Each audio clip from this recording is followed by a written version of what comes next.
twihuse rero turajya kuri page cyangwa worksheet ya database, hanyuma duhitemo imbonerahamwe yose irimo amakuru, tujye kuri insert ribbon tab ya insert, dukomeze no kuri pivot table, kuri command ya pivot table.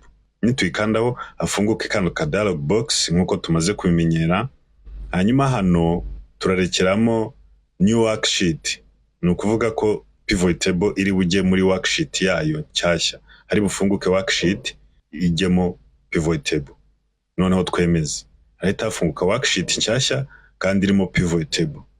Reka tuyite pivot table.